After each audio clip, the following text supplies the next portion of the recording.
ইউপিডিএফের সশস্ত্র সন্ত্রাসীদের গুলিতে নিহত ৩ জন সাধারণ পাহাড়ি যুবক হত্যার সুবিচারের দাবিতে পার্বত্য চট্টগ্রাম ছাত্র পরিষদ পিসিসিপি খাগড়াছড়ি জেলা শাখার উদ্যোগে বিক্ষোভ মিছিল ও প্রতিবাদ সমাবেশ অনুষ্ঠিত হয়েছে। খাগড়াছড়ি থেকে বিপ্লব তালুকদারের প্রতিবেদনে দেখুন বিস্তারিত।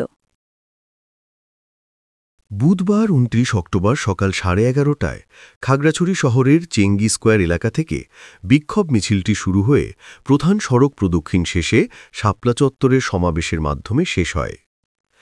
খাগড়াছড়ি সদর ও গুইমারা উপজেলায় সন্ত্রাসীরা নিরীহ জনগণের ঘরবাড়ি, দোকানপাট ও ব্যবসা প্রতিষ্ঠানে অগ্নিসংযোগ ও ভাঙচুরের ঘটনার প্রতিবাদে এই বিক্ষোভের আয়োজন। সমাবেশে বক্তারা বলেন, সন্ত্রাসীরা নিরীহ মানুষকে লক্ষ্য করে হামলা, অগ্নিসংযোগ ও ভাঙচুর চালিয়ে পাহাড়ে শান্তি ও সম্প্রীতির পরিবেশ নষ্ট করছে। বক্তারা আরও বলেন, এ ধরনের অপরাধীদের দ্রুত গ্রেফতার করে বিচারের আওতায় আনতে হবে, অন্যথায় পাহাড়ের জনগণকে সঙ্গে নিয়ে আরও কঠোর কর্মসূচি ঘোষণা করা হবে।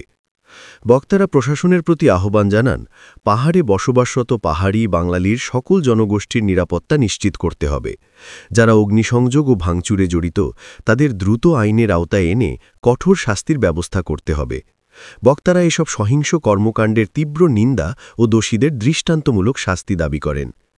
বিক্ষোভ মিছিলে প্রধান অতিথি হিসেবে বক্তব্য রাখেন পার্বত্য চট্টগ্রাম ছাত্র পরিষদের উপদেষ্টা মোহাম্মদ মজিদ, পার্বত্য চট্টগ্রাম ছাত্র পরিষদ কেন্দ্রীয় কমিটির সভাপতি শাহাদাত হোসেন কায়েস, পার্বত্য চট্টগ্রাম মহিলা পরিষদের সভাপতি সালমা আহমেদ মৌ ও মাটিরাঙ্গা উপজেলা নাগরিক পরিষদের সভাপতি জালাল আহমেদ। এই বিক্ষোভ মিছিল ও সমাবেশে পিসিসিপি খাগড়াছড়ি জেলা ও উপজেলা শাখার নেতাকর্মীরা অংশ নেন।